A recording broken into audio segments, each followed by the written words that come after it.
What's up mga titos and titas? Welcome to Tito Vlogs Crypto Channel.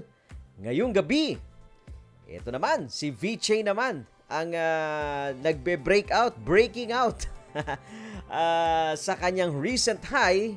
Pero kahapon nag-breakout siya doon sa cup and handle. Let's see, silipin natin yung chart niyan. Kasama ni Cardano na nasa $3.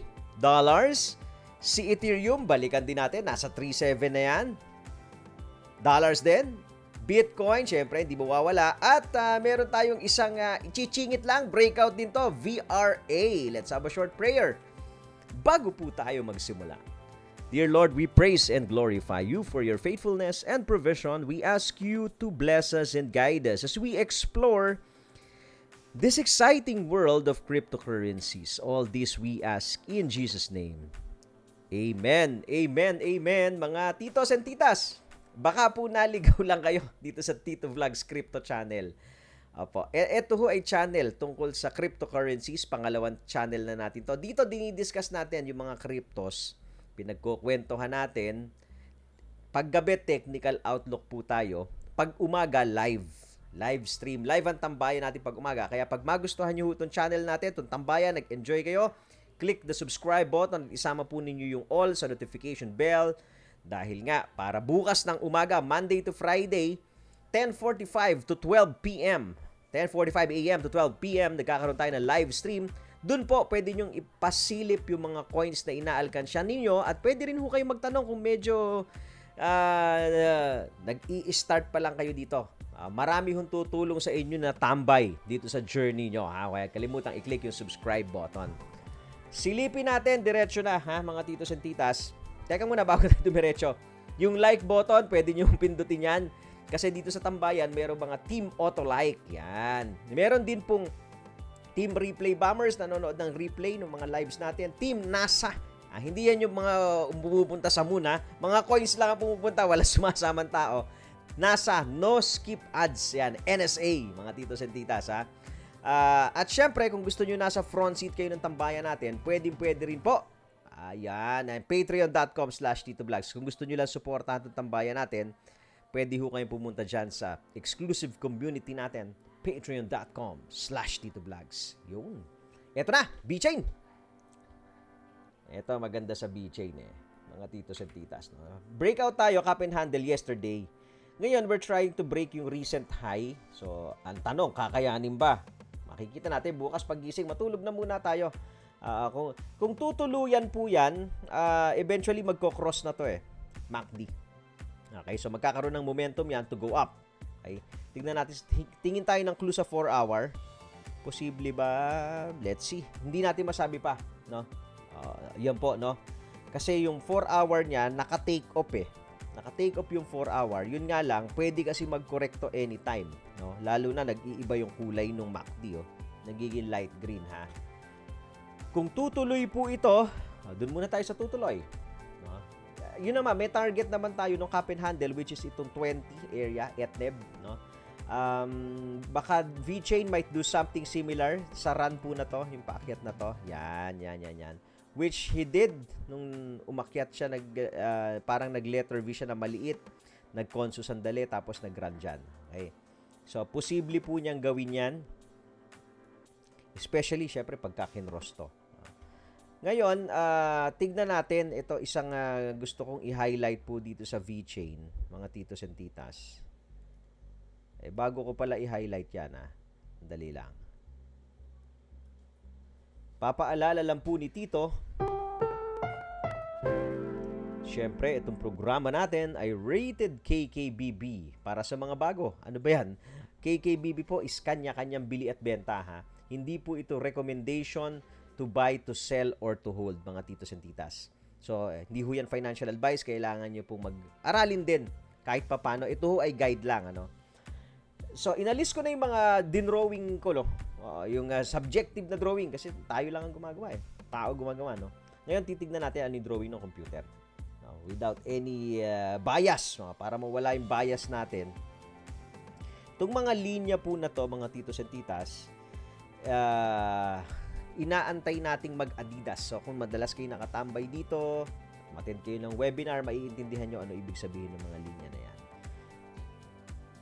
Ito po, hindi pa Adidas yan. Baka ang akala nung iba, hindi, dito Adidas na yun. Hindi pa po. No. Ang Adidas po, mauuna yung yellow, followed by red, followed by blue, followed by green, followed by pink. Okay? Ngayon po, makikita nyo alin nasa taas. Red. Pa-cross yung yellow, good. Okay, so red, yellow, mauuna. Pero yung blue, humahabol pa lang. Di ba? Hahabol ulit yan yung green. Okay? So, ano ibig sabihin niya? Ito po yung Adidas. Adidas, makita mo. Yellow, red, blue, green, pink, nasa ilalim. Kasi yan yung pabilis ng pabilis eh. Ano ibig sabihin yan, no? Mga titos and titas? For me, ibig sabihin po niyan, malayo pa tayo. Malayo pa tayo. Bakit? Kasi po, no, chart-wise ho ito, chart-wise. Para maging ganito ho yan, para maging ganito yung linya na yan, kailangan mag-cross muna to eh. Aakyat yung blue tumatawid na yung blue sa green, no? Aakyat yung blue sa pink, and then eventually yung pink, yung green aakyat din doon sa pink. Okay? Ayan 50-day at saka 100-day moving average yan. So, give it siguro kung yung blue in 2 weeks time siguro o 1 to 2 weeks time magko-cross to eh. Yung green, bago mag-cross siya siguro buwan na aabutin niya kasi 100-day moving yan eh. Buwan ang aabutin niya. Kaya medyo malayo-layo pa lalakbay nito si BJ na for me, no? Ngayon, price-wise, hindi natin kasi basta mag-trade lang ho dito yan sa above all the lines yan. Kakambyo naman yan eh. Kakambyo yan, no? Regardless kung nasaan tong presyo, basta nandito sa taas. Regardless kung andito yung presyo, nandito sa taas, di ba? Regardless, nandan sa tuktok. Regardless, hindi yon. Ang importante, nagte-trade yung presyo above all the lines. Okay, kakambyo ho yan basta nagte-trade yung presyo sa taas. Okay. So, yun lang exciting dito, mga titos and titas, the moment, no, na pinahan natin tong ATH. Yan, tong ATH. Ito, ano mangyayari? Or, magmi-minor ba tayo somewhere here sa 19 and 20 area, which is yung target ng cup and handle? Okay? And then, aantayin na natin mag-Adidas yan dyan para makapag-form tayo dito. Diba? Pwede rin ganun na gawin. So, from the price today to all-time high, naiwan kasi ito eh. Naiwan ni Cardano, naiwan ni Solana. Ito ho, isa sa mga magagandang projects, mga titos and titas eh. The price today to the all-time high, you have 93% upside, no, kung sakasakali. Ang risk mo dito, downside mo, itong pink line, no? Yung pink line. Kasi pero marami ka na kasing support, no? Yan, makikita natin, marami na support. So, let's see kung anong gagawin ni Vet. Hahabol ba kay Solana, kay Cardano, kay Ethereum? In terms sa chart, hindi sa presyo, baka malulula tayo.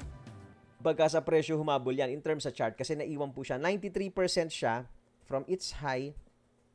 Ethereum, I think siguro less than 40 na lang yan. Mamaya sisilipin natin. But Solana and Cardano, bumomba na. Okay.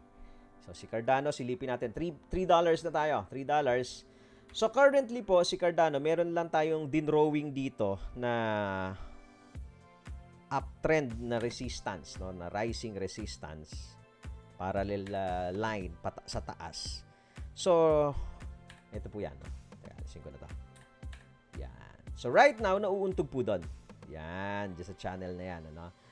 If ever, kung gagalangin po yan, every time na nauuntog, nakikita natin, yumuyuko. No? So, posibleng makakita ka ng resistance dyan sa area na yan hanggang saan tayo magko-correct. Posible hanggang dito sa green line.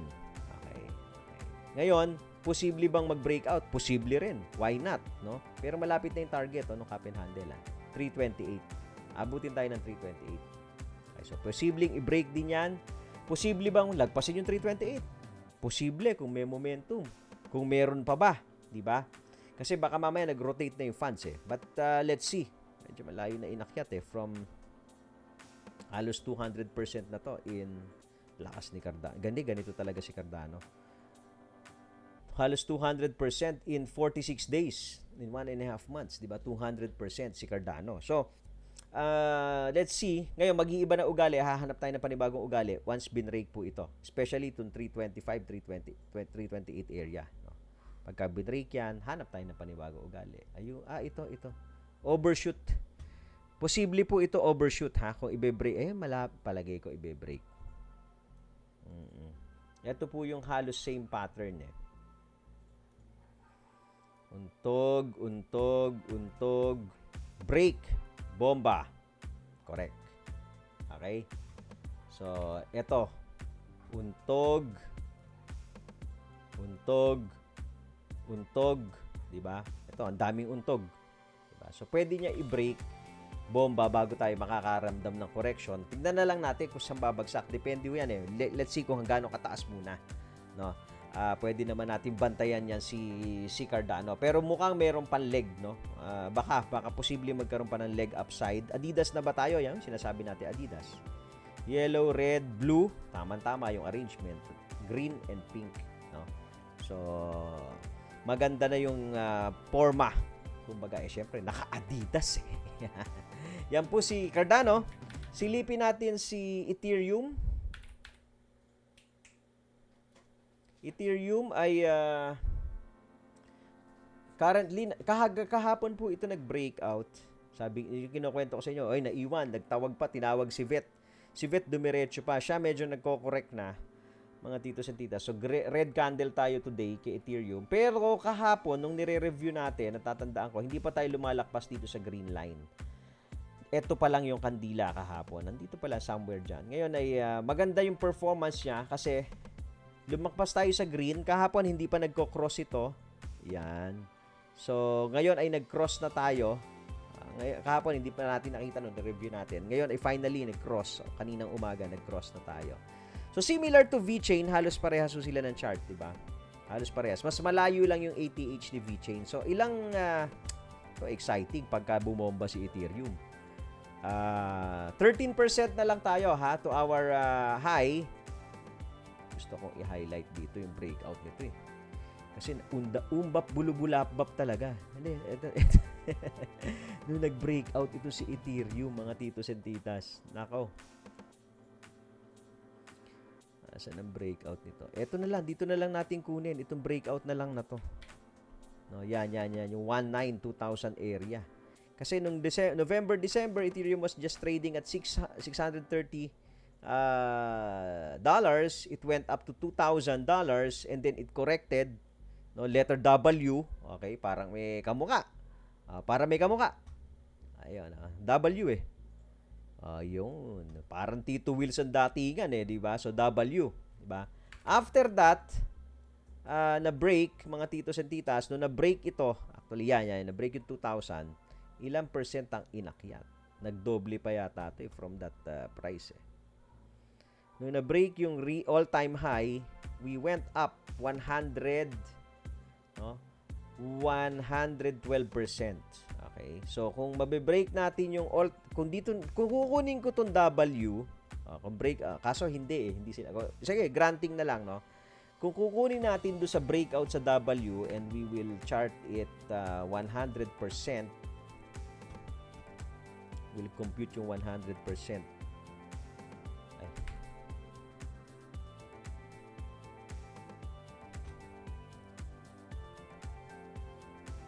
Most likely, si Ethereum, 100 lang. Sumusobra ka naman. 100 lang. Yan. 5.8. Mga 5.7. Matangkad. 5.7, 5.8. Mga nasa ganon. Kung dito kukunin, kung dito natin kukunin sa breakout ng W, kung ito po yan. Pero kasi dalawa nga yung pwede mong case, no? Breakout sa W at breakout sa all-time high. Ngayon, kung kukunin natin yung breakout sa all-time high, idodoble mo lang naman tong recent high niya, yung all-time high niya na 4.3. So, 4.3 times 2 divided by the fraction of 3.4.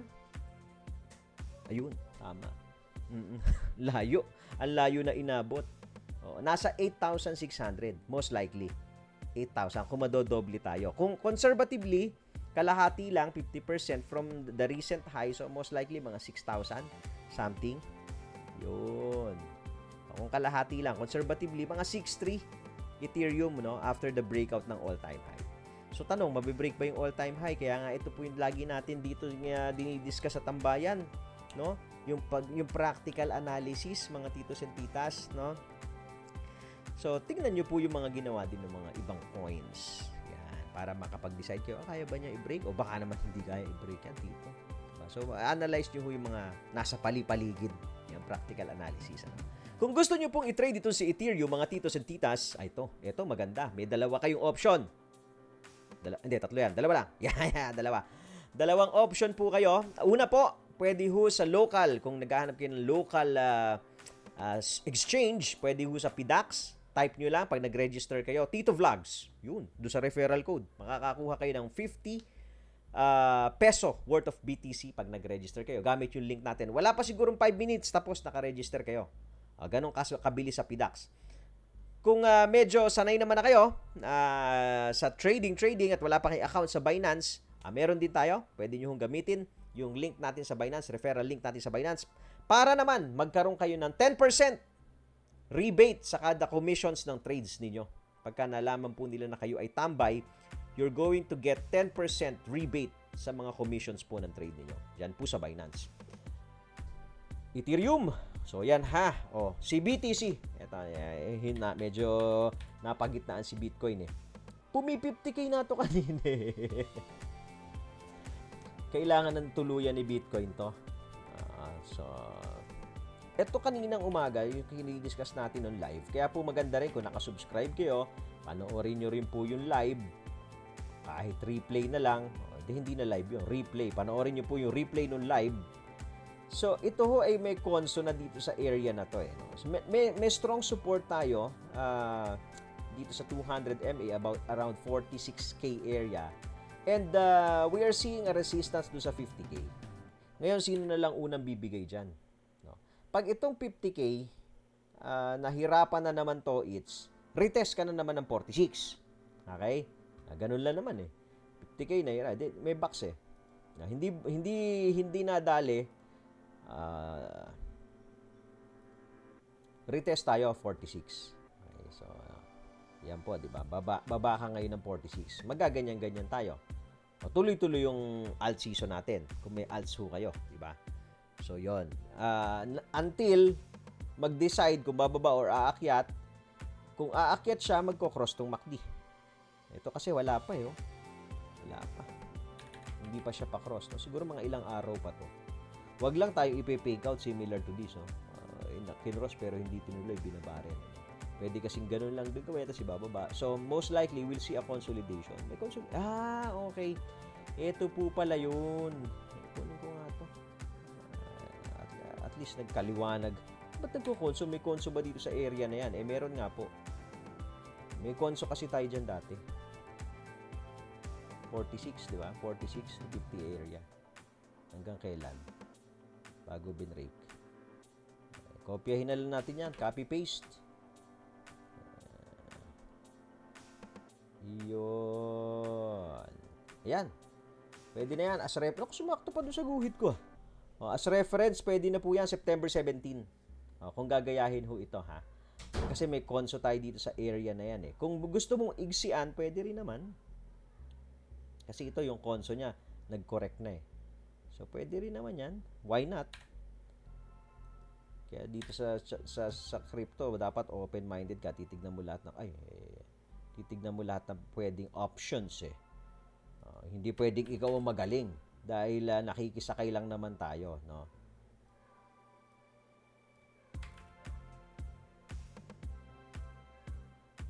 Ayos to, ayaw magpakuha.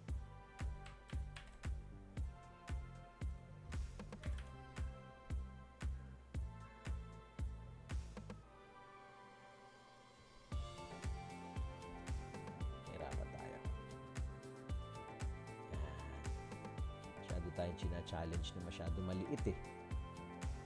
Hindi makakuha ng kamay. Nakasakto yung sukat eh. Antayin na lang natin ilang araw ito. February 8 to February 17. So, mga 9 days. Kung nagsimula tayo August, overdue na to. August 20, dapat August 29. September na tayo eh. Dapat mga dito lang, bumobomba na siya. Ganong kaigsi lang po kasi to eh. But let's see kung ano gagayahin niya, kung i-extend niya nga dito, sagad dito pa, mga ilang araw pa, or bobombahin niya na to ngayon. No? Kaya importante ho dito, yung balance yung inyong portfolio, no, mga titos at titas, para may combination ng Bitcoin, may combination ng major alts, may combination din ng mga speculative na alts, no? Yung weight, importante rin yon, di ba? So, dyan po, sa Patreon natin, yung front seat, yung binabanggit ko sa inyo kanina, yung www.patreon.com/titoblogs, nandyan ho yun.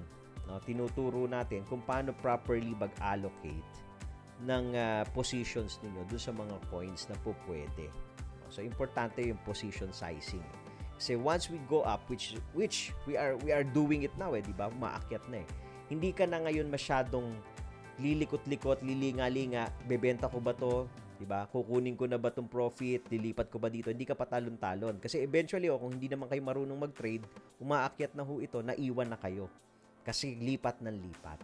So, importante ho yun. So, makikita yan, patreon.com/titoblogs. Ayos ba? Mga solid Patreonatics? Yun. Ito. Yung buy and forget ni Tito. Yan, BRA, oh. Ay, breakout! Matagal-tagal natin hindi nasilip to. Matagal na yan, triangle na yan. Huling sinilip pa natin. Parang last week. Napansin ko lang kahapon pala ay eto pinost. Matagal na po natin playbook to sa Patreon. Kung matatandaan ninyo, this strategy is buy and forget. No? Yung mga solid Patreon lang. Sabi natin, buy and forget this project. This could possibly be a possibly again hindi natin makukonclude yan na sakalam, no, na pwedeng gem, no, low cap gem, pwedeng maging low cap gem na candidate because this project ay meron ho siya nung patent na proof of view sa Amerika. Okay, so yun yung kanyang ang use case niya, ini-eliminate niya yung mga fake views, no, doon sa mga sa YouTube, no, sa Facebook, ini-eliminate niya yon para yung binabayad ng advertisers, sure siya, di ba? Sure siya na talagang eyeball yun. May mga ganun na pala, may mga ano na pala kasi ngayon eh. May mga bot viewers na. Tapos macha-charge yung advertiser. So yan yung ini-eliminate at meron kasi siyang patent, no? Kaya nagustuhan natin. And buko doon, bago natin silipin yung chart, meron tong staking. Maliit lang naman. Hindi naman ganong kalakihan. Mga nasa 25.5% lang ang staking nito. Ewan ko lang ngayon kung yan pa rin. Matagal na kasing naka-stake ito. So, cup and handle tayo, mga titos and titas. Cup and handle pattern, ang lalim nung ano nito pwedeng cup and handle kung ito yung handle, alisin ko to breakout sa triangle, kung yan ang handle pagbigyan natin na yan ng handle kung sakali, no, kung tama yung drawing natin, again subjective yan, ito yung cup, drawing na rin natin.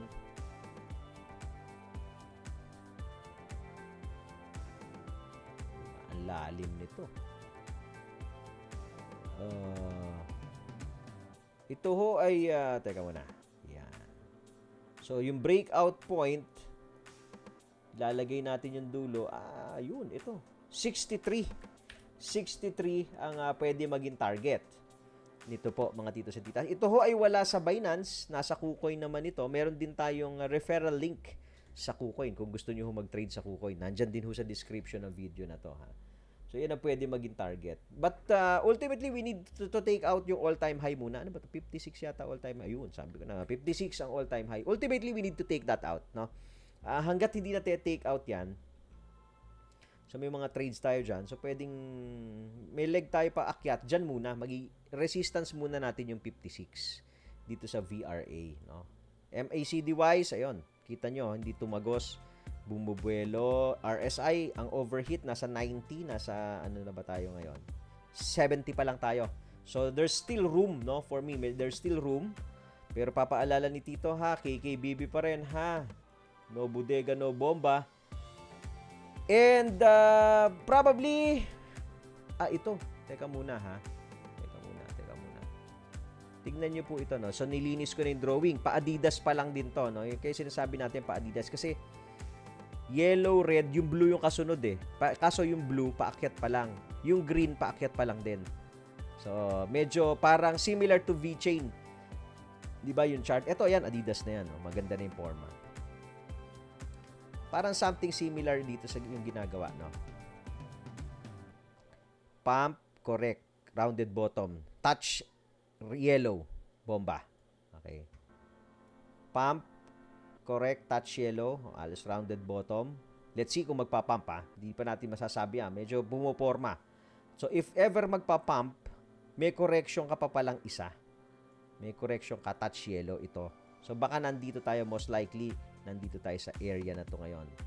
So, yung correction niya will probably be a consolidation na lang, no? So, linisin ko, no? So, ito po. Pump, di ba? Tapos nag-correct, pero conso sa taas. Conso on its high. Touch yellow, another pump. Yun. Ayos po ba? Yung mga, kung gusto nyo, bago lang kayo mga titos and titas, para mas dumali po ang journey nyo, meron na tayong ginawang Crypto Starter Kit. Nasaan po? Ayan. Paano mag-open sa PDAX? Ayan din, ha? Maraming salamat po ulit sa panonood ninyo. Magkita-kita tayo bukas. Last day ng live sa Tambayan ngayong week. As always, trade wisely. God bless you all. Bye!